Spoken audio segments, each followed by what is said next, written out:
Hello students, IIT brain में आपका स्वागत। तो relation and function chapter continue करते हैं। 12th क्लास का रिलेशन एंड फंक्शन, इसके मेंस के क्वेश्चंस पे हम डिस्कस कर रहे थे। तो जहां तक हम पहुंच गए थे उसके आगे बढ़ेंगे। ये लीजिए, आपको मैं अपनी स्क्रीन शेयर कर रहा हूं। 137 क्वेश्चन का लास्ट डिस्कशन हुआ था। स्क्रीन पे अभी भी दिखाई दे रहा है 137, और इसका आंसर हमारी जो नोटबुक है उसमें कुछ इस तरह से आया था, नॉट 1 1 नॉट इन्वर्टेबल, यानी फंक्शन 1 1 और इन्वर्टेबल नहीं था। और बाद में हमने चेक किया था तो ये आपका ऑन टू था, तो सर्जेक्टिव फंक्शन है ना।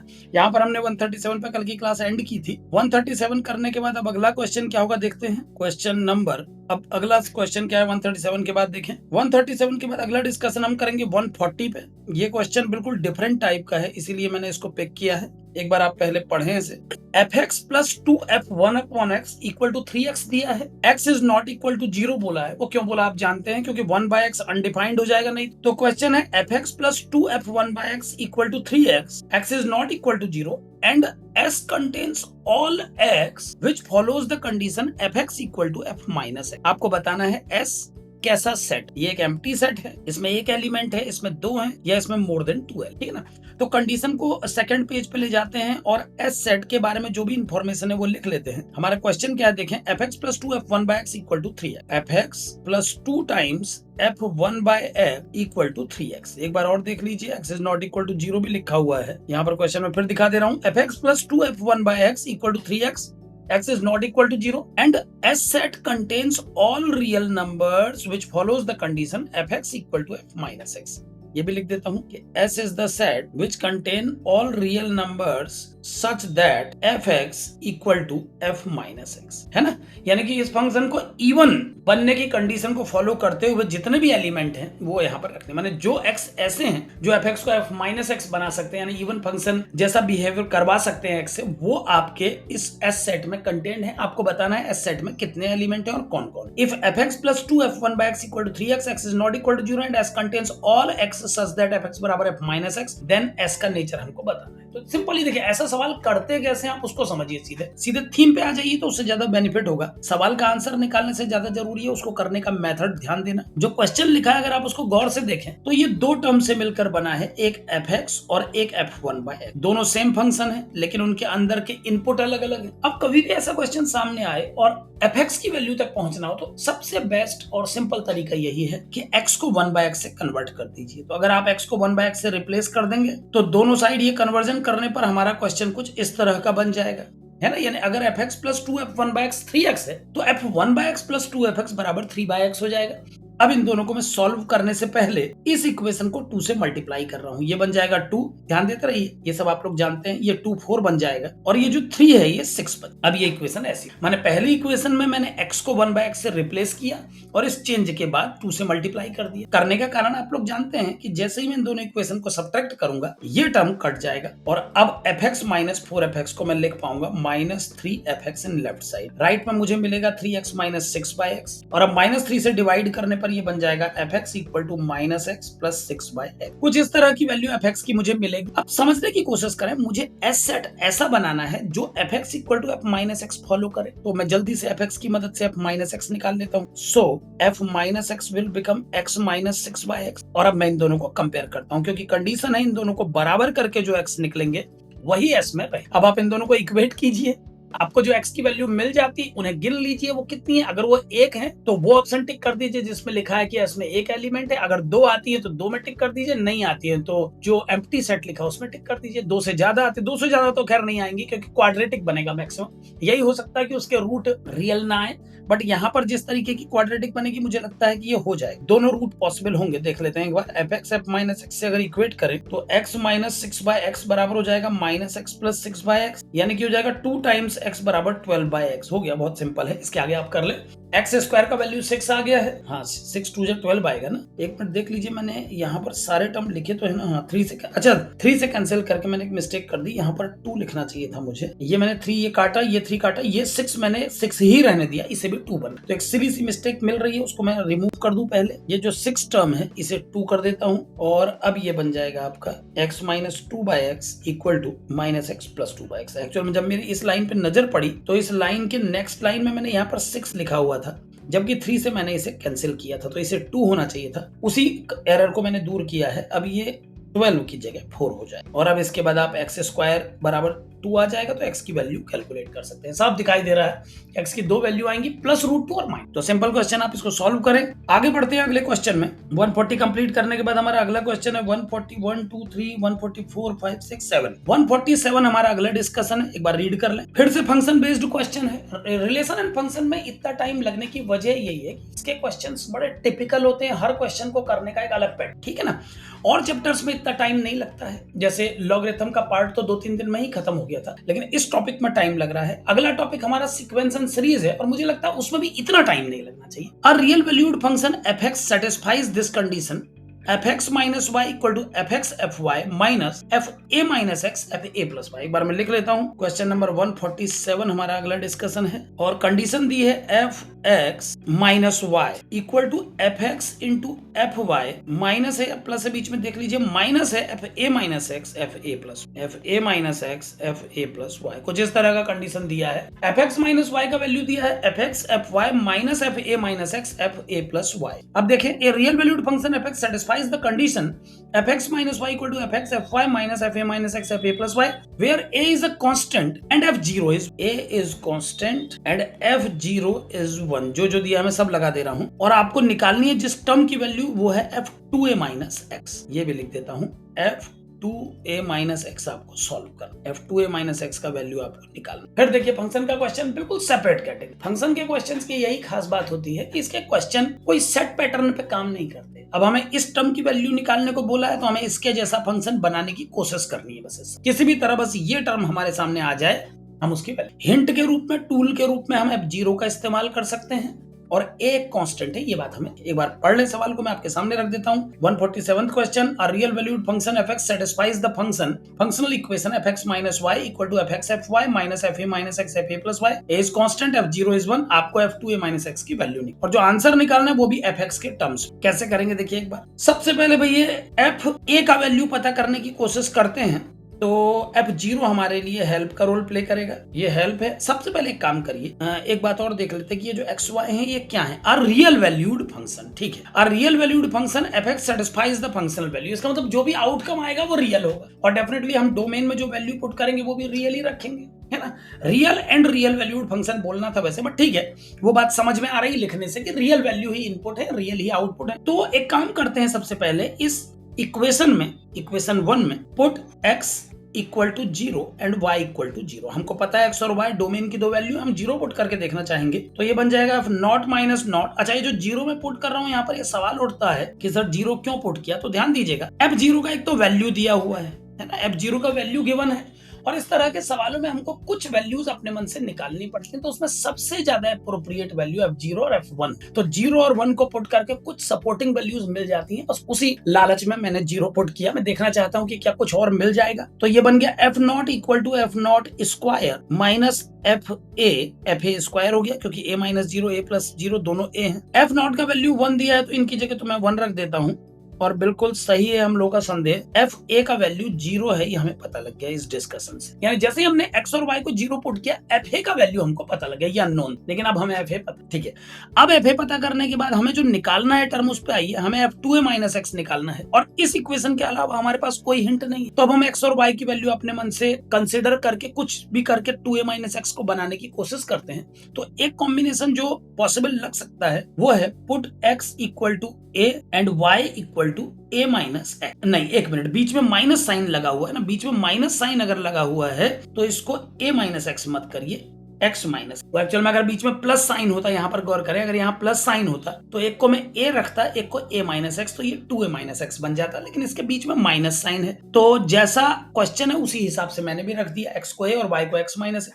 अब अगर मैं put these two in equation 1 तो हमें क्या मिल जाएगा, देखें, जो हमारा टर्म fx माइनस y है वो बन जाएगा f, x की जगह a और y की जगह x minus a in the bracket. तो fx माइनस y की जगह ये आ जाएगा और राइट साइड होगा fx fy, x minus a रखूंगा उसकी जगह, और माइनस लगाने के बाद था fa plus x fa plus y, वो भी लगा देते हैं fa प्लस x x की जगह मैंने a लगाना था, एफ ए प्लस एक्स, ये देखिए यहाँ पर लिखना था F A plus X, F A plus X नहीं F A minus X, sorry ये थोड़ा गलत हो रहा है, एफ ए माइनस एक्स लिखना था। ये बार बार ऊपर नीचे स्विच करने की वजह से दिक्कत हो जाती है। तो ये जो एफ ए माइनस एक्स है इसमें मैंने x की जगह a रख दिया और y की जगह मैं रख दूंगा जो भी मैंने पुट किया, a माइनस एक्स रखना है शायद, तो मैं a माइनस एक्स रख देता हूँ, नहीं x माइनस ए सॉरी। तो दूसरा बन जाएगा एफ ए प्लस वाई की जगह x। अब आप ध्यान से पहले देख लीजिए, मैंने इक्वेशन 1 में x की जगह a और y की जगह x माइनस ए रख दिया है, यहाँ पर भी, इस प्लेस पर भी, यहाँ पर भी और इस प्लेस पर भी मैंने सब जगह जो x और y की वैल्यू थी इन चेंजेस के करने के बाद मुझे कुछ ऐसी इक्वेशन मिली है। अब मैं इसे आगे बढ़ा रहा हूँ। तो लेफ्ट में तो मेरा मन चाहा टर्म भाई मुझे चाहिए था, मैंने बना लिया। राइट में मुझे मिला है F A F X minus A minus F zero और एफ एक्स, क्योंकि a और a कट जाएंगे इसमें। और अब ध्यान दीजिए एफ ए पहले ही 0 आ चुका है, तो इसका यूज करके ये टर्म तो खत्म हो गया भैया, ये बचा माइनस एफ नॉट 1 दिया हुआ है, तो final answer minus F x. अब अगर मेरे ऑप्शन में माइनस एफ एक्स है तो ये सवाल सॉल्व बिल्कुल सही है, ये माइनस एफ एक्स मेरा बी ऑप्शन है। तो अगर इस कंडीशन के हिसाब से एफ टू ए माइनस एक्स की वैल्यू निकाली जाए तो ये नेगेटिव एफ एक्स के बराबर, ठीक है ना। तो इस तरह से 147 भी कंप्लीट हो गया। आगे बढ़ते हैं 148 9 आप करेंगे, 150 पे डिस्कस करते हैं एक बार। क्वेश्चन नंबर 150 हमारा अगला डिस्कशन है। ऑलमोस्ट ये कंप्लीट ही होने वाला है। 180 तक क्वेश्चन है इस लिस्ट में, तो हम 150 के आसपास हैं, तो कुछ क्वेश्चंस और हो सकते हैं आगे। The graph of the function y equal to F x is symmetrical about the line x बराबर 2, देन एक ग्राफ लाइन x बराबर 2 के अबाउट सिमेट्रिक है, तो आप उसके बारे में क्या बोल। तो सिंपल ही समझिए, इसका आइडिया दे देता हूं थोड़ा सा। ये मान लीजिए कार्टेशियन प्लेन है, मतलब ये हमारा XY प्लेन हो गया, और ये इसमें मैंने लाइन बना दी, लाइन है x equal to 2, y axis के पैरेलल 2 डिस्टेंस पे। अब ध्यान दीजिएगा, सवाल एक बार पढ़ लीजिए आप लोग। ये है the graph of the function y equal to F x is symmetrical about the line x equal to 2। ये graph x equal to 2 line के अबाउट सिमेट्रिक है। तो आपसे कहता है कि इन चार ऑप्शन में किसे आप एप्रोप्रिएट ग्राफ मानेंगे, सवाल है ना। और सभी f के टर्म में F x equal to F minus X, F two plus X, F two minus X, F x plus two, F X minus two और F x equal to minus F minus. और graph है y equal to F X, जिसके बारे में ये जानकारी दी गई है कि ये सिमेट्रिक है इस लाइन के अबाउट। देखिए ये एक्स वाई एक्सिस हो गए, ये एक्स एक्सिस वाई एक्सिस, और ये लाइन x इक्वल टू 2 जो कि y एक्सिस के पैरेलल होनी चाहिए 2 डिस्टेंस पे। आपको एक ग्राफ बनाना है जो इस लाइन के अबाउट सिमेट्रिक हो। तो सिंपल यार, अगर इस लाइन के अबाउट सिमेट्रिक है तो एक रफ ग्राफ बना के दिखाता हूं आप लोगों को। कुछ ऐसा ग्राफ बनने की उम्मीद की जा सकती है। कैसा कि अगर इस तरफ ग्राफ होगा ऐसा, तो उस तरफ भी इस ग्राफ का डिजाइन बिल्कुल इसकी कॉपी होना चाहिए। इसी को कहते हैं सिमेट्रिक अबाउट द लाइन। यानी ग्राफ जैसा इस लाइन के राइट साइड है वैसे ही लेफ्ट साइड। अब कहता है कि इसे आप रिप्रेजेंट क्या कह के करेंगे, तो सिंपल ही समझिए, अगर ये पॉइंट x इक्वल टू 2 है तो यहां से x डिस्टेंस पीछे इस पॉइंट के लिए मैं 2 से x कम करके 2 माइनस एक्स का इस्तेमाल कर सकता हूं। तो इस हाइट को मैं कह सकता हूं f2 minus x. 2 minus x मतलब 2 से x स्टेप पीछे। और जब मैं इस पॉइंट से आगे बढ़ूंगा, इस पॉइंट पर आऊंगा, तो इस पॉइंट पे मैं कहूंगा 2 से x आगे, यानी ये हो जाएगा f2 प्लस एक्स, ये हाइट हो जाएगी f2 प्लस एक्स। यहाँ पर ध्यान दें कि जो y एक्सिस की तरफ हाइट होती है वो फंक्शन की वैल्यू को रिप्रेजेंट करती है, और जो x एक्सिस की तरफ दिखाते हैं वो कोऑर्डिनेट है जो हम रखने। तो ये लाइन अगर 2 है, x बराबर 2 है, तो इससे x डिस्टेंस पीछे यहाँ पर होगा 2 माइनस एक्स और यहाँ पर 2 प्लस है ना। यानी ये हाइट होगी f2 माइनस एक्स और ये f2 प्लस एक्स। और अगर ये कर्व सिमेट्रिकल है तो बच्चों मैं कह सकता हूँ कि f2 माइनस एक्स की वैल्यू f2 प्लस एक्स की वैल्यू के बराबर। तो अगर कोई ऐसा कर्व मिल जाए जिसमें लिखा हो f2 माइनस एक्स बराबर f2 प्लस एक्स, तो वो करेक्ट होना चाहिए। और ऐसा ऑप्शन केवल f2 plus x equal to f2 minus x, ये जो लिखा है इसके आधार पे ये करेक्ट। यहाँ पर एक बात और ध्यान दें, आप ऐसे भी समझ सकते हैं जैसे आप x की जगह कुछ रख के देखिए। चलिए जैसे आप x की जगह 0 रख के देखिए, पुट x बराबर 0, आपको क्या मिलेगा, देखिए आपको मिल जाएगा f2 minus x equal to f2 plus x. आप x की जगह 0 रखेंगे तो x की जगह 0 रखने का मतलब है आपने क्या किया, आपने x की जगह 0 लगाया, मतलब 0 डिस्टेंस पर जा रहे हैं, तो f2 बराबर f2 आ, यानी कि ये सिमेट्रिकल लाइन आ गई। और देखिए जब आप x को पुट करेंगे 1, तो इस तरफ आ जाएगा 2 से 1 घटा के, इस तरफ 3 आ जाएगा। इसका मतलब जानते हैं क्या, इसका मतलब है कि जो 1 डिस्टेंस पर है ओरिजिन से और जो 3 की डिस्टेंस पे है ओरिजिन से, उन दोनों की हाइट बराबर है। और वाकई इस क्षेत्र में भी दिख रहा है। तो ये ग्राफ 2 माइनस एक्स बराबर 2 प्लस एक्स। एक बात यहाँ पर और ध्यान दें, अगर ये ओरिजिन के रिस्पेक्ट में होता तो ये f माइनस एक्स बराबर f प्लस एक्स। तो जाहिर सी बात है ओरिजिन के रिस्पेक्ट में f0 माइनस एक्स बराबर f0 प्लस एक्स होता, तो 2 के रिस्पेक्ट में 2 माइनस एक्स और 2 प्लस एक्स के बीच में कंपेरिजन होगा। तो सिंपली इस क्वेश्चन के ग्राफ को समझा जा सकता है। एक बार और रिपीट कर दे रहा हूं बेटे, ध्यान दें। मैं ये कह रहा हूं कि अगर ये graph x equal to 2 line के अबाउट सिमेट्रिक है, तो सिमेट्री का मतलब है कि 2 से सेम डिस्टेंस पीछे और सेम डिस्टेंस आगे जाने पर इसकी हाइट सेम मिलनी चाहिए क्योंकि सिमेट्रिक है ना। तो टू डिस्टेंस पीछे की पोजीशन को क्या कहेंगे, 2 माइनस एक्स, और एक्स डिस्टेंस पीछे की पोजीशन को कहेंगे 2 माइनस एक्स, और एक्स डिस्टेंस आगे की पोजीशन को 2 प्लस। तो बस मैंने इतना लिख दिया कि 2 से एक्स डिस्टेंस पीछे फंक्शन की वैल्यू और 2 से एक्स डिस्टेंस आगे फंक्शन की वैल्यू सेम, यानी ये ग्राफ ऐसा होना चाहिए कि 2 माइनस एक्स और 2 प्लस एक्स एक्स की किसी भी वैल्यू को रखने पर सेम। आप ऐसे भी समझ सकते हैं कि अगर ये लाइन x बराबर 2 के अबाउट सिमेट्रिक है तो यहाँ से 2 कदम पीछे ओरिजिन पर इसकी हाइट और यहाँ से 2 कदम आगे 4 पे इसकी हाइट सेम है। और आइए करके देखते हैं, अगर मैं x की जगह 2 रख दूं तो क्या मिलता है, पुट x बराबर 2, ये बन जाएगा f0 इक्वल टू f4। यानी पता लग गया ना कि इस लाइन से 2 कदम पीछे ओरिजिन वाले लाइन पर और इससे 2 कदम आगे x बराबर 4 वाली लाइन पर सेम है। तो इस तरह से इस ग्राफ को रिप्रेजेंट किया जा सकता है, यही इसका एप्रोप्रिएट ग्राफ। कई बार बच्चे इसको गलती से x माइनस 2 और x प्लस 2 लिख देते हैं, तो गलती से बचें। अगर आप fx माइनस 2 बराबर fx प्लस 2 लिखेंगे तो खुद सोचिए, अगर ये x बराबर 2 लाइन ना होके ओरिजिन लाइन होती, y एक्सिस होता, तो y एक्सिस होता तो आपको इस 2 की जगह 0 लिखना पड़ता, तब आप क्या लिखते, fx बराबर fx। और क्या ये सही होता? आपको मालूम होना चाहिए कि जो कर्व इस तरह बनते हैं ओरिजिन के दोनों तरफ सेम, वो इवन फंक्शन हो, तो उस समय ये इवन फंक्शन को एक्सप्लेन नहीं कर पाता, ठीक है ना।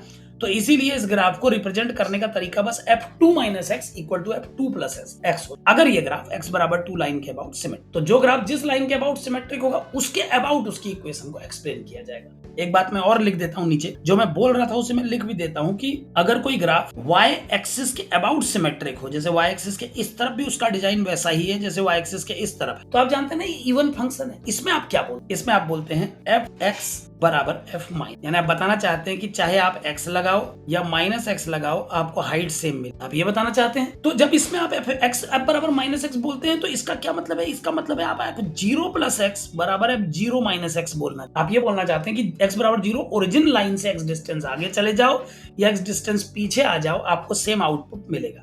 तो जब y एक्सिस के अबाउट आप ऐसा बोलते हैं, तो अगर हमसे कोई ये कह दे कि भैया मेरा ग्राफ इस लाइन के अबाउट सिमेट्रिक है जिसका नाम है x बराबर 2, तो जैसा आप ओरिजिन वाली लाइन यानी y एक्सिस के अबाउट बोलते हैं वैसे इसके अबाउट भी बोलिए। यहाँ पर अगर आपका ग्राफ इस लाइन के अबाउट सिमेट्रिक है तो जो काम यहाँ पर 0 लिखा जा रहा था, जैसे 0 हम लिख रहे थे वैसे आप 2 लिखेंगे। अगर ये लाइन x बराबर 2 है तो इसी इक्वेशन का बदला हुआ रूप हो जाएगा f2 प्लस x बराबर, है ना। इस सवाल को ऐसे कर सकते हैं। आगे बढ़िए, 150 के बाद आगे बढ़ते हैं। 151 आप ट्राई करिएगा, 152 बता देता हूं एक बार। 152 क्वेश्चन नंबर 152 देखते हैं, फटाफट निपटाएं, ये सीट शायद आज खत्म हो जाए। The function fx equal to log x plus under root x square plus 1, fx equal to log under root x square plus 1 plus x। ये फंक्शन एक बार देख लीजिए, fx का वैल्यू दिया हुआ है fx equal to log under root x square plus 1 plus, ठीक है। मैंने अंडररूट x स्क्वायर प्लस 1 को आगे खोल दिया क्योंकि वो ग्रेटर है x। तो the function fx equal to log under root x square plus 1 plus x is even function, odd function, neither even nor odd और पीरियोडिक। ये चेक करना है कि इसका नेचर, तो सिंपली ये तो आराम से चेक किया जा सकता है। आप क्या करेंगे, सबसे पहले स्टेप में भाई इवन ऑड चेक करने के लिए x की जगह माइनस x रख के देख लीजिए, ये बन जाएगा log रूट x स्क्वायर को तो कोई फर्क नहीं पड़ता प्लस माइनस से, लेकिन जो प्लस x है वो माइनस x बन जाएगा। और अब आगे बढ़ाता हूं, इसके कंजुगेट से ऊपर नीचे मल्टीप्लाई करने के बाद कैसा दिखेगा बस उस पे आते हैं। कुछ इस तरह का दिखाई देगा। अगर मैं इसके कंजुगेट से मल्टीप्लाई करूं तो ये log के अंदर ऐसा एक्सप्रेशन बन जाएगा। और अब आगे बढ़ाने दीजिए मुझे, ये बन जाएगा log, ऊपर तो आप लगा दीजिए a plus b a minus b, a plus b a minus b, तो ये जाएगा a square minus b square. तो a स्क्वायर में अंडररूट कट के एक्स स्क्वायर प्लस 1 और b स्क्वायर की जगह एक्स। यहाँ पर ध्यान दें ये a का रोल प्ले कर रहा है, ये b का, तो a minus b a plus a square minus b square, और डिवाइडेड बाय डिनोमिनेटर में एक ही टर्म है उसी को लिख दे, ये आ गया। न्यूमरेटर में एक्स स्क्वायर कट गए तो 1 बन गया, यानी फाइनली ये बन गया है log 1 upon under root x square plus 1 plus x. और आप जानते हैं log 1 अपॉन टर्म को अगर वापस ऊपर ले जाना हो तो ये बन जाएगा log root x square plus 1 plus x to the power minus 1, और पावर बाहर निकल सकती है, आपको मालूम है, आपको ये बताने की जरूरत नहीं है कि log m की पावर n log m होता है। वैसे log का जो चैप्टर पढ़ा चुका हूँ उसके फॉर्मूलों की लिस्ट भी दी है मैंने आप लोगों को, उसमें सब कुछ 3 क्लास हुई थी log पर, 15, 16, 17 जो लाइव क्लासेस थी वो log पर थी, केवल 3 क्लास में log कंप्लीट हो गया था हमारा, तो माइनस log इतना बन गया ये आंसर, ठीक है ना। तो ये आंसर आया माइनस में। अब यानी कि अगर मैं इस फंक्शन में x की जगह माइनस x लगा रहा हूं तो ये फंक्शन अपने ही निगेटिव के बराबर, आप देख सकते हैं कि log under root x square plus 1 plus x का ही नाम fx है। तो अगर मैं इसको fx कह दूं इस लाइन में तो ये बन गया माइनस f, यानी जब मैंने f के अंदर माइनस x पुट किया तो ये माइनस fx के बराबर, ये पता लगता है कि फंक्शन, ठीक है ना। अब जो ऑप्शन सही है उसको मिला ले और इसको फाइनल करें। 152 के बाद आइए 150, ये सवाल सब ट्राई करिएगा। आगे कोई सवाल और भी पिक किया है मैंने तो देख लेता हूँ। 168 एक क्वेश्चन बहुत टिपिकल सा लगा मुझे, जो मुझे लगता है कि आप लोग को बताना चाहिए, एक बार इस पर डिस्कस। क्वेश्चन नंबर 168, 180 सवाल है टोटल, इतने सारे करना पॉसिबल नहीं हो पाता है, लेकिन सीट आपको दूंगा। कोई नहीं बनेगा तो बस उसका नंबर नंबर दे के बात चल जाएगी हमारे बीच में, है ना। तभी मैंने ये सीट आप लोगों को सेंड कर देता हूं टेलीग्राम पे, ताकि आप नंबर के थ्रू मुझसे बात कर सके, आपको बार बार सवाल टाइप करने की नौबत, है ना। जो सीट मेरे हाथ में वही आपके हाथ में भी, आप नंबर बता दें बस। चलिए 168 एक बार पढ़ लीजिए पहले क्वेश्चन, फिर फंक्शन पे क्वेश्चन है, सारे फंक्शन के ही क्वेश्चन पिक किए हैं मैंने। लेट ए कंटेन्स 1 2 3 5 8 9, एक सेट है जिसमें 1 2 3 5 8 9 ये 6 नंबर है natural. Then the number of possible functions from A to A, तो आप ऐसे कितने फंक्शन बना पाएंगे ए को डोमेन और ए को कोडोमेन मानते हुए, जो इस नियम को फॉलो करें। नियम है fm.n बराबर fm.f, जबकि m और n ए से ही पिक किए गए हैं, और ये बात ध्यान रहे कि उनका मल्टीप्लीकेशन भी ए के अंदर ही रहना चाहिए। अब मैं इसको एक बार लिख देता हूं आपके लिए पूरा सवाल। 1 2 3 5 8 9 है, ठीक है ना। क्या है सवाल एक बार देख लीजिए। क्वेश्चन में एक फंक्शन डिफाइन करने को बोला है किसी सेट ए से किसी सेट ए तक। ए सेट के अंदर पाए जाने वाले एलिमेंट में 1 2 3 5 8 9 इनको मौका दिया गया है, यानी जो एलिमेंट आपके सेट ए में है वो 1 2 3 5 8 9 है। एक बार मैं और देख लेता हूं, क्योंकि अगर एलिमेंट चेंज हो गए तो फिर सवाल ही बदल जाएगा। 1 2 3 5 8 9, yes. Let a is this, then the number of possible functions from A to a such that, और जिस कंडीशन को ये फंक्शन फॉलो करेगा वो है fm.n इक्वल टू fm.fn। साथ में ये भी बोला गया है कि m और n को आप पिक करेंगे ए से, और इस तरह पिक करेंगे कि जब आप m और n को मल्टीप्लाई कर देंगे तो वो भी ए में बिलोंग करना चाहिए। कंडीशन पूरी समझ लीजिए पहले, फंक्शन के सवाल को बस प्रॉपर समझने मात्र से वो, अगर आप रीड कर पाएंगे कि ये क्या लिखा है तो आप समझ कर ले। तो फंक्शन ए से ए तक है, ए में केवल 1 2 3 5 8 9 बिलोंग करते हैं, केवल 6 एलिमेंट का सेट है, और इस नियम को पालन करेगा जो एलिमेंट वही पेयरिंग बना सके। यानी कोई भी m जो डोमेन में बैठा है, जब कोडोमेन के किसी एलिमेंट से जुड़ना चाहेगा तो पहले हम उससे पूछेंगे कि क्या तुम इस कंडीशन को फॉलो कर पा रहे हो। अगर फॉलो कर पा रहा होगा तभी हम उसको पिक। तो f is a function from A to a, fm.n बराबर fm.fn फॉलो होना चाहिए। a 1 2 3 5 8 9 है, और शर्त बस इतनी है कि mn को आप ए से पिक करेंगे, और पिक इस तरह करेंगे कि जब आप m और n को मल्टीप्लाई करें तो वो भी a को बिलोंग करे। अब इन सारी बातों का पालन करते हुए जब आप फंक्शंस बनाएंगे तो कैसे फंक्शन बनेंगे, गौर कीजिए। फंक्शन के रेस्ट्रिक्शन सुनिए। डोमेन का कोई भी एलिमेंट बिना रिलेट हुए नहीं रहना चाहिए, और डोमेन के एक एलिमेंट की 2 इमेज बनाने पर रोक होती है फंक्शन में। रिलेशन नहीं मांग रहा है फंक्शन, तो फंक्शन की 2 ही रेस्ट्रिक्शन होती है, दोनों पर ध्यान रखिएगा। क्वेश्चन एक अंतिम बार और पढ़ लीजिए। Let a contains 1 2 3 5 8 9, the number of possible functions from A to a such that fm.n बराबर fm.f, fm.n बराबर fm.fn, every mn belongs to a and the product of m and n is also a member of. ठीक है बेटे, हम कैसे करेंगे सुनिए। सबसे पहले तो क्योंकि m.n की बात कही है तो क्या कहना चाह रहा है पहले आपको वो समझा देता हूं। बोलना क्या चाह रहा है देखिए। जब हम m और n को पिक करेंगे तो राइटर ने शर्त रखी है कि ऐसे m और n पिक करिएगा कि उनको मल्टीप्लाई करके जो आए वो भी a के अंदर से हो। तो अब सुनिए, यहाँ पर 1 किसी के साथ भी पिक किया जा सकता है। 1 2 जा 2 किसी के अंदर है, 1 3 जा 3, 1 5 जा 5, 1 8 जा 8, 1 9 जा 9, 1 के साथ कोई रेस्ट्रिक्शन नहीं है। 2 की अगर बात करें तो 2 अगर 3 के साथ पेयरिंग करता है, अगर mn का जोड़ा 2 और 3 बनते हैं तो 2 3 जा 6, f2.3 यानी f2 3 जा 6। समझ रहे बात, यानी कि 2 और 3 का पेयर हम नहीं बनाएंगे, क्योंकि 2 into 3 6 होता है, हमें f6 की बात करनी है ना। तो हमको ऐसे m और n को पिक करना है कि fm.n बराबर fm.fn फॉलो हो सके। तो अब हम कनेक्शन बनाने पर आते हैं। माना हमने डोमेन के एलिमेंट को कोडोमेन से जोड़ना शुरू किया, ठीक है। हमको फंक्शन की संख्या गिननी है। मैं यहाँ पर मैपिंग वाला चित्र भी बना लेता हूँ, 1 2 3 5 8 9। हालांकि इतने सारे मैपिंग हम बना नहीं पाएंगे, लेकिन केवल एक आइडिया डेवलप करने के लिए मैं लिख लेता हूँ यहाँ पर। किसी को किसी से भी जुड़ना अलाउड रहेगा, बस नियम नहीं टूटना चाहिए। नियम आपके सामने है, ठीक है। अब सुनिए, एक एलिमेंट बस मुझे यहाँ ऐसा दिखता है जिसको मैं जोड़े के रूप में पा जाऊंगा। जानते हैं क्या है? वो है 3। अगर मैं m और n दोनों की जगह 3 3 रखूं तो f9 बराबर आ जाएगा f3 into f, ठीक है। तो मैंने m और n दोनों की जगह 3 3 रख दिया। गौर करते रहिए बात पे। f3.3 बराबर आ गया f3.f3। देखते जाइए। और मैंने बहुत ढूंढने की कोशिश की, लेकिन मुझे कॉम्बिनेशन मिल नहीं रहे इसमें। बस मुझे 3 और 9 ही ऐसे कॉम्बिनेशन मिल रहे हैं जो एक दूसरे को बना पा रहे। इसका मतलब है कि अगर m और n दोनों 3 बन जाएं तो ये जो fm.n है f9 बन। और दया से उसकी जबकि 9 मेरे सेट के अंदर है। बोला था ना एम और एन अगर ए को बिलोंग करे तो उनका डॉट भी ए को बिलोंग करना चाहिए। तो ये कंडीशन आ गया F9 बराबर F3 का स्क्वायर। एक तो ये कंडीशन आ गई बच्चों। बाकी कोई पेयर आपको मिलेगा नहीं, आप कोशिश करके देख। 2 3 का पेयर आप बनाएंगे नहीं, 6 आपके डब्बे में है नहीं, 5 3 15, 8 5 6 40, 9 8 72, बड़े बड़े नंबर है साहब। 2 5 10, 2 8 16, कोई किसी का बस 3 और 3 आपस में मिला। अगर 2 और 2 आपस में मिले तो 4 बनाते हैं, 4 हमारे पास है ही नहीं, हम नहीं बना सकते, है ना, कोई रेस्ट्रिक्शन नहीं है। अगर हम लेते हैं 5 तो 5 5 25, आप समझ रहे होंगे बात को कि केवल 3 एक ऐसा एलिमेंट है जो 3.3 में 9 देता है और 9 हमारे सेट। अब इसका क्या मतलब हुआ सुनिए। 1 ने पूछा भाई मैं किसके साथ इमेज बनाऊं, मैंने 1 को अलाउ कर दिया। मैंने कहा तुम अपनी इमेज देखने के लिए एक काम करो, पता कर लो, इस फॉर्मूले के हिसाब से चेक कर लो अपने आप को कि तुम्हारी इमेज क्या बननी चाहिए, ठीक है। तो क्योंकि मेरे डोमेन में 1 है, ध्यान दीजिएगा, एम और एन दोनों को मुझे ए से उठाना है और मेरे डोमेन में 1 बिलोंग करता, तो मैं एम और एन दोनों की जगह 1 रखना चाहूंगा। अभी थोड़ी देर पहले भी एक सवाल मैंने आपको बताया था कि 0 और 1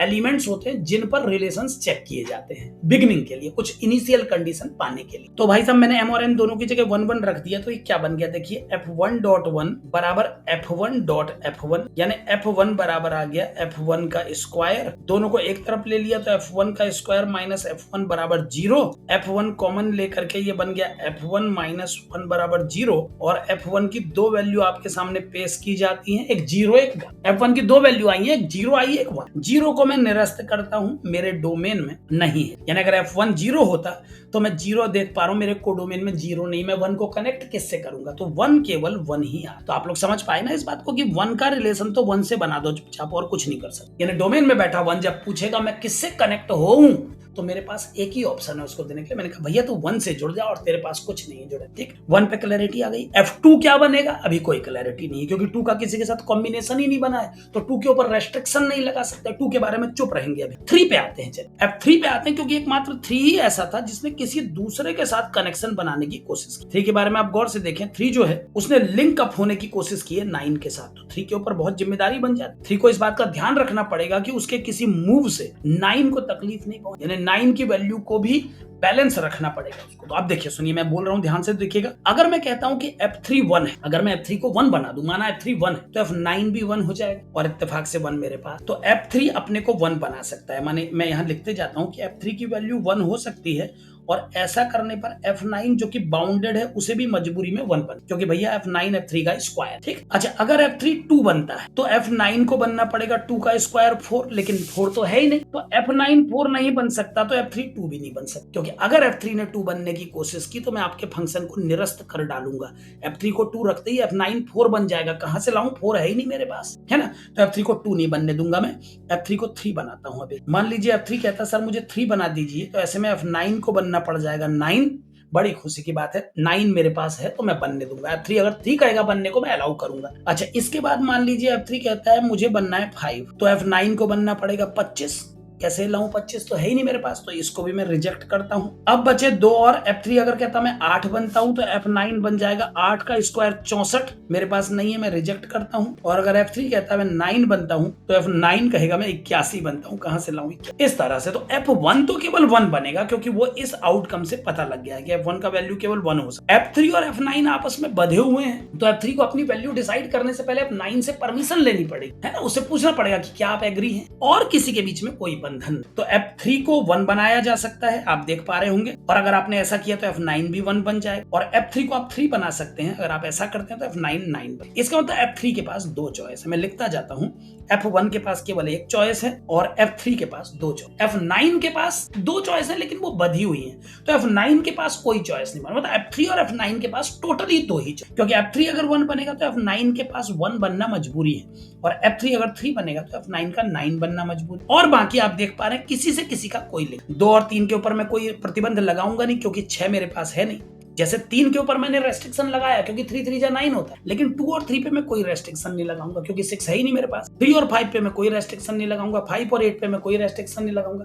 तो अब जितने एलिमेंट बचे हैं वो जो चाहे कर सकते। तो क्या कंडीशन बनी, अब सुनिए। 1 केवल 1 बन सकता है, तो 1 के पास इमेज बनाने का एक ही तरीका है। 2 इन 6 में से किसी से भी जुड़ सकता है। 2 के ऊपर मैं कोई रेस्ट्रिक्शन नहीं लगाऊं, क्योंकि 2 के ऊपर कोई प्रतिबंध लगाना ठीक, 2 जो बनना चाहे, क्योंकि 2 के कुछ भी बनने से किसी और को कोई डिस्टर्बेंस। 3 के लिए मैं 2 ही संभावनाएं दिखा पाऊंगा, क्यों, क्योंकि 3 को हमें 9 के हिसाब से मैनेज करना है। एक ये पॉसिबिलिटी ट्रू है, एक ये पॉसिबिलिटी। तो 3 के पास 2 ही ऑप्शन है और 3 के पास 2 ऑप्शन है तो 9 के पास अब एक ही ऑप्शन है, क्योंकि 9 3 पर डिपेंडेंट। 9 और 3 दोनों के पास 2 ऑप्शन कब माने जाते हैं? जब F3 के 1 होने पर F9 1 और 9 दोनों हो सकता और F3 के 3 होने पर भी ये दोनों हो सकता। लेकिन ऐसा नहीं है। अगर F3 1 है तो F9 की मजबूरी है कि उसे 1 ही बनना पड़े, और अगर F3 3 है तो F9 को 9 ही बन। अगर F3 3 है तो F9 को 9। तो रेस्ट्रिक्टेड है, इसलिए एक लिखा मैंने, ध्यान देते रहिए। इसके बाद आता 8 का नंबर, उसके 6 तरीके होंगे, और 5 का नंबर आता उसके भी 6। तो 2 के, 8 के और 5 के 6 तरीके, 3 और 9 के पेयर के 2 1 जा 2 तरीके,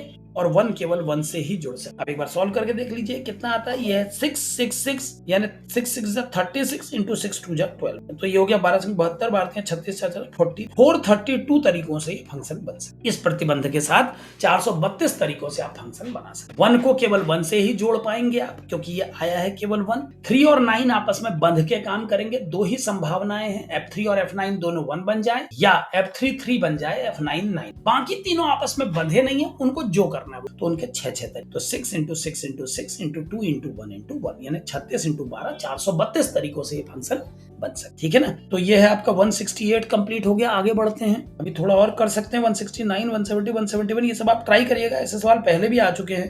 ये 170 तो कल भी आया था, 171 जैसा सवाल। 172 3 4 5 6 7 8 बिल्कुल देखिए 168 और 178 बिल्कुल हम शक्ल हैं। ये भी वैसा ही सवाल है, इसमें भी fn डॉट n बराबर इतना है। तो जब ये सीट में आपको भेजू तो इस क्वेश्चन को भी ट्राई करें बिल्कुल इसके पैरेलल। ये क्वेश्चन 2021 की शिफ्ट में आया और उसके बाद 2023 में फिर से मेंस ने इसको पूछा।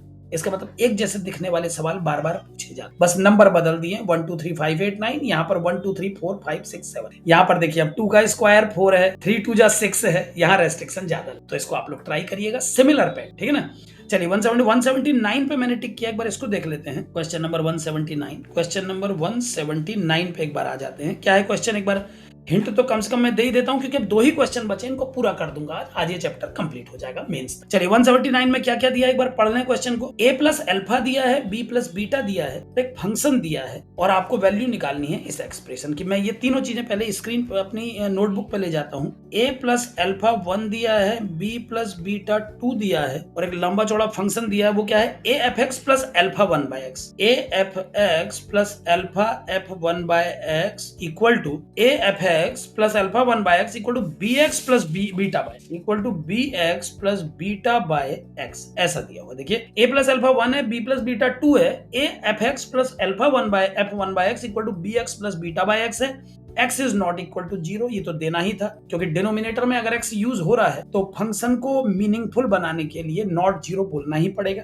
आपको जिस एक्सप्रेशन की वैल्यू निकालनी है मैं उसको भी लिख देता हूं, वो है fx। इसको लिख लेते हैं क्योंकि इसको देख देख के ही आइडिया आएगा कि बनाना क्या। जमाने वाला सवाल है, आप समझ गए होंगे क्या है ये। देखें एक बार, ये है fx plus f1 by x upon x plus 1 by. हमें इस टर्म की वैल्यू निकालनी है और ये 3 हमारी हेल्प है, 1 2 और ये 3 चीजें दी हुई हैं। चलिए अब एक बार स्टार्ट करते हैं फटाफट। कैसे करना होगा एक आइडिया देता हूं, आपको लगेगा जहां से वहां से मैं इसको छोड़ दूंगा, आप खुद करेंगे। एक बार पहले भी कर चुका हूं इस तरीके का सवाल, अभी इसी स्क्रीन पर थोड़ी देर पहले भी ऐसा सवाल आया था। यहाँ पर आप फिर गौर करें, ये fx लिखा है, ये f1 बाय x लिखा है। जब कभी ऐसा कोई सवाल आप एग्जाम में देखें जिसमें रेसिप्रोकल पेयर काम करे तो तुरंत x को 1 बाय x से रिप्लेस करके एक नई इक्वेशन तैयार। देखिए मैं जो बोलना चाहता हूं मेरी बात समझें। fx एक फंक्शन है, f1 बाय x एक सेम फंक्शन है लेकिन अलग लुक। अब एक अकेली इक्वेशन से आप 2 वेरिएबल तो सॉल्व नहीं कर पाएंगे भैया, तो आपको एक और इक्वेशन चाहिए। 2 इक्वेशन होंगी तो आप वेरिएबल सॉल्व कर लेंगे, एक से नहीं कर। तो ऐसे सवाल का हमेशा यही तरीका है कि आप इसमें x को 1 बाय x से रिप्लेस करें। Put x equal to 1 by x in equation 1, हमको मिल जाएगा a f1 by x plus alpha f x equal to b upon x plus beta x। क्या फायदा होता सुनिए। अभी तक आपके पास 2 वेरिएबल थे fx और f1 बाय x, इक्वेशन केवल एक। जब आपने पलटा दिया अब आपके पास एक और इक्वेशन। 2 इक्वेशन होने से काम आसान हो गया ना। अब गौर करिए, हमको जो टर्म निकालना है वो fx plus f1 by x। तो गौर करें, अगर इस पहली इक्वेशन के टर्म्स को मैं दूसरी इक्वेशन के टर्म्स से जोड़ दूं तो गौर करें जो आपको चाहिए वो मिलने की बिल्कुल उम्मीद दिखाई दे रही। देखो बिल्कुल सारे टर्म बिल्कुल एक जैसे से पेयर बनाने को तैयार बैठ। अब अगर मैं सीधे लिखूं ऐड 1 एंड 2 तो क्या बन जाएगा, a को कॉमन लेके fx प्लस f1/x। कॉमन तरीका बता रहा हूं, ऐसा सवाल जब भी दिखे हमेशा यही स्टेप लेना है। ऐसा नहीं कि इस सवाल के लिए मेथड है, ऐसे लुक के हर सवाल। अभी थोड़ी देर पहले भी मैंने यही किया था, फिर मैं वही कर रहा हूँ। ऐसे ही आप इस टर्म को जोड़िए, इस टर्म से तो देखिए अल्फा को कॉमन लेके ये बन जाएगा fx प्लस f1/x, और इस तरफ bx में जब आप जोड़ेंगे b/x को तो b कॉमन लेके बन जाएगा x प्लस 1/x, और लास्ट बीटा/x और बीटा/x को जोड़ेंगे तो बीटा कॉमन लेके बन जाएगा x प्लस 1/। ठीक, अब एक लाइन और लिखूंगा, उसके बाद आप के ऊपर छोड़ देता हूं इस सवाल को। fx प्लस f1/x कॉमन आ गया भैया लेफ्ट साइड, तो ब्रैकेट के अंदर a प्लस अल्फा, और राइट साइड में बच्चों x प्लस 1/x कॉमन आ गया तो b प्लस बीटा।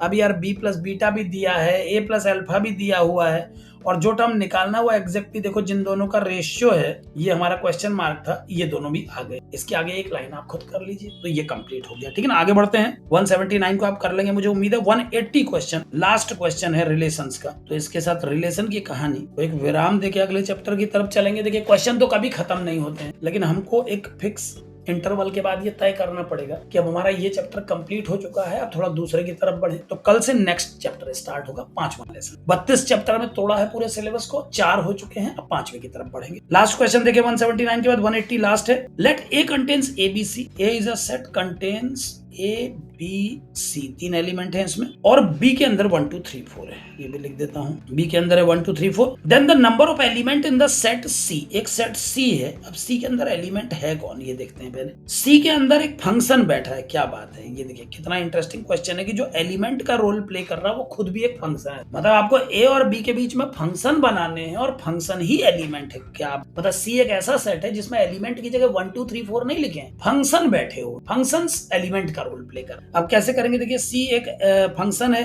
C एक सेट है जिसके अंदर फंक्शन ही एलिमेंट का रोल प्ले कर रहे हैं, और आगे लिखा कि 2 बिलोंग्स टू F। इसका मतलब ये होता है कि जो एलिमेंट 2 है वो इमेज के रूप में जरूर आना। इसका मतलब भी बताते चलते हैं। 2 बिलोंग्स टू F का मतलब है 2 को इमेज जरूर बनना चाहिए और कोई बने ना, और F इज नॉट 1 1। भाई साहब कितने रेस्ट्रिक्शन लगे, F is not 1, F is not 1। ये C आपको बताना है, C में कितने एलिमेंट होंगे, यानी यार कुल मिला के आपको ये बताना है कितने फंक्शन A से B में बन सकते। अब सुनो ध्यान से, A से B के बीच में कितने फंक्शन बन सकते। फंक्शन बनने हैं तो 2 रेस्ट्रिक्शन हमेशा अपने माइंड में रखना। पहला, डोमेन का कोई एलिमेंट बचना नहीं चाहिए। दूसरा, एक एलिमेंट की 2 इमेज पर निषेध होता है, रिलेशन में चल जाता, फंक्शन में नहीं। तो A है ABC, B है 1 2 3 4। ऐसे फंक्शन बनाने हैं इन दोनों के बीच में कि उसमें 2 हमेशा शामिल, कोडोमेन का 2 हमेशा इमेज बनना चाहिए। 2 को आप नहीं छोड़ेंगे, और चाहे 1 2 3 को छोड़ दीजिए, आप 2 नहीं छोड़। 2 बिलोंग्स टू F है ऑलवेज, ये लिखा है आगे से, क्योंकि देखिए स्टैंडर्ड इक्वेशन। यहां से पढ़ लीजिए आप सवाल। A में ABC है, B में 1 2 3 4 है, और C एक सेट है जिसके अंदर फंक्शन रखें, और रेस्ट्रिक्शन है कि 2 को हमेशा FA में रखा जाए और फंक्शन 1 1 नहीं हो, यानी मैनी 1। तो कैसे करेंगे सुनिए, सिंपली जोड़ लेते हैं इसको। 2 को हमेशा रखना है तो एक फंक्शन तो मैं आपको डायरेक्ट दिखा देता हूं कि आप ABC सबको 2 से जोड़ दीजिए। ये हो गया सबसे पहला case, this is the case all are connected to, all are connected to 2। पहला मैनी 1 फंक्शन ये हो, आपने डोमेन के सारे एलिमेंट को 2 से ही कर दिया, ठीक है ना। दूसरे केस समझिए, सेकंड केस की बात करते हैं। पहले केस में हमने सबको 2 से जोड़ दिया, 2 को लेना कंपलसरी था। दूसरे केस में हम क्या करते हैं, एक तो 2 को तो लेना ही लेना है, साथ में किसी एक एलिमेंट को और पिक कर लेते हैं, क्योंकि 1 1 नहीं बनने देना है तो 2 एलिमेंट से ही काम। तो हमने कोडोमेन में मान लीजिए 2 को पिक कर लिया और बाकी 3 में से किसी एक को कर लिया। तो हम कैसे लुक वाले आउटकम बनाएंगे, 2 एलिमेंट को तो जोड़ देंगे 2 के साथ, और एक एलिमेंट जो C बच जाएगा उसको इन तीनों में से किसी से भी जोड़ देंगे, ठीक है ना। तो कितने तरीके होंगे ऐसे समझिए। जिन 2 एलिमेंट को हम 2 से जोड़ेंगे, इसके लिए हमारे पास 3 चॉइस है। मतलब 2 से कनेक्ट होने वाला पेयर AB भी हो सकता है, 2 से कनेक्ट होने वाला पेयर BC भी हो सकता है, 2 से कनेक्ट होने वाला CA भी हो। यानी आप AB, BC और CA में कोई भी एक पेयर 2 से जोड़ सकते हैं। तो आपके पास 2 से कनेक्शन बनाने के 3 तरीके, 3 में से एक का चित्र मैंने सामने बनाया, बाकी 2 आप अपने मन में सोचिए। AB जुड़ सकता है 2 से, AC जुड़ सकता है 2 से, BC जुड़ सकता है 2 से। 3 तरीके हो गए, और जो बच जाएगा मेरे बच्चों उसको 3 तरीकों से जोड़ा जा सकता है, क्योंकि वो 1 के पास भी जा सकता है, 3 के पास भी जा सकता है, और 4 तो उसके भी 3 तरीके। यानी 9 फंक्शन ऐसे बनेंगे जो कि 1 1 भी नहीं होंगे और 2 का इस्तेमाल भी कर लिया। तो पहले तरीके वो हमने बनाए, एक तरीका जिसमें हमने तीनों को 2 से, अब हमने वो तरीके बना दिए जिसमें हमने 2 लोगों को 2 से। अब एक last case, 2 are connected to 2 लिखते जाता हूं ना, 2 आर कनेक्टेड टू 2। ये दूसरा केस, ये पहला केस। अब लास्ट केस, इस बार में केवल एक एलिमेंट को 2 से जोड़ूंगा, एक एलिमेंट को बस 2 से। इतना ही हो सकता है क्योंकि 2 को लेना मजबूरी है। पहले मैंने कितनों को जोड़ा, पहले मैंने 2 को जोड़ा 2 से, पहले मैंने 2 एलिमेंट को 2 से जोड़ा, पहले मैंने तीनों एलिमेंट को 2 से जोड़ दिया, समझे, फिर मैंने 2 एलिमेंट को 2 से जोड़ा, बाकी एक को अदर से जोड़, और अब मैं क्या करूंगा, केवल एक को 2 से जोड़ूंगा और बाकियों को अदर से जोड़ दूंगा, ठीक है ना। अब कैसे बनेगा, देखिए एक एलिमेंट को 2 से जोड़ने के मेरे पास 3 तरीके हैं, या तो मैं ए को कनेक्ट करूं 2 से, या मैं बी को कनेक्ट करूं 2 से, या मैं सी को कनेक्ट करूं 2 से। तो 3 लिख देता हूं मैं यहाँ पर, 3 तरीकों से मैं ए बी सी में से किसी एक को 2 से जोड़ सकता हूं। तो 2 के साथ अगर मैं सिंगल कनेक्शन बनाना चाहूं तो मेरे पास 3 तरीके हैं। अब मान लीजिए मैंने ए को 2 से जोड़, तो बकाया बी सी दोनों को मुझे किसी एक से जोड़ना पड़ेगा। क्यों? क्योंकि फंक्शन को 1 1 बनने से रोकना है। तो इसीलिए आपके पास एक ही ऑप्शन है कि आप बी और सी दोनों को किसी एक से जोड़, है ना। तो अगर आप बी और सी दोनों को 3 से जोड़ देंगे, ये एक तरीका हो जाएगा। सारे तरीके सुन लो पहले, किनको मैं 3 तरीके कह रहा हूं। ए को आपने 2 से जोड़ा, आप बी को भी 2 से जोड़ सकते थे, सी को भी 2 से जोड़ सकते थे। तो आपके 2 के साथ कनेक्ट होने के 3 तरीके हैं। 2 के साथ कनेक्ट होने के 3 तरीके हैं। अब जो बी और सी का पेयर बचा है, बी और सी का पेयर है, उस पेयर को या तो आप 1 से जोड़ दो, या 3 से जोड़ दो, या 4 से जोड़ दो। इस प्रक्रिया के लिए भी 3 तरीके हैं आपके पास, यानी कुल 9 तरीकों से आप ये वाला केस सॉल्व कर सकते। तो अगर आप 3 एलिमेंट को जोड़ते हैं तो फिर 3 एलिमेंट को जोड़ने के लिए कितना आएगा, ऑल आर कनेक्टेड टू। अगर तीनों एलिमेंट 2 से जुड़े हैं तो इसका एक तरीका होगा। अगर 2 एलिमेंट 2 से जुड़े हैं तो 9 तरीके होंगे, और अगर केवल एक एलिमेंट 2 से जुड़ा है तो इसके भी 9 कैसे हुए सुन लीजिए एक बार और। ए 2 से जुड़ सकता है, या बी 2 से जुड़ सकता है, या सी 2 से जुड़ सकता है, यानी 3 मेथड ये हो गए। और इन 3 मेथड के ऊपर जो बचे हुए 2 हैं, या तो वो 1 से जुड़े, या वो 3 से जुड़े, या वो 4 से, 3 तो 3 9 मेथड से इसके, ठीक है ना। तो 9 मेथड से ये बन सकता है, 9 मेथड से इससे ऊपर वाला बन सकता है, एक मेथड से ये। तो टोटल 19 फंक्शंस, मतलब टोटल फंक्शंस की संख्या कितनी आ गई, 9। तो टोटल 19 फंक्शन इस केस में। तो ये आज मैंने रिलेशंस एंड फंक्शंस की सीट कंप्लीट कर दी। ये जितने भी सवाल हमने किए पिछली 4-5 क्लास में, ये सब मेंस के 2023 से पीछे जितने साल से भी मेंस हो रहा उसके क्वेश्चंस हैं। तो कुछ मैंने कर दिए, बाकी अब ये सीट कंप्लीट टिक की हुई मैं टेलीग्राम चैनल पे डालूंगा। जितने सवाल बचे हो आप लोग प्रैक्टिस करें। अगर कोई सवाल न बने तो केवल एक नंबर आपको सेंड करना है कमेंट बॉक्स में, और आप नंबर दे दें मुझे। उस नंबर के क्वेश्चन को मैं अपने अगले डिस्कशन में इनपुट कर लूंगा, मतलब उसको भी जोड़ लूंगा डिस्कशन में। जो सीट मैंने तैयार की होगी उसमें एक सवाल और है, ठीक है ना। चलिए, तो आज के लिए इतना ही, बाय।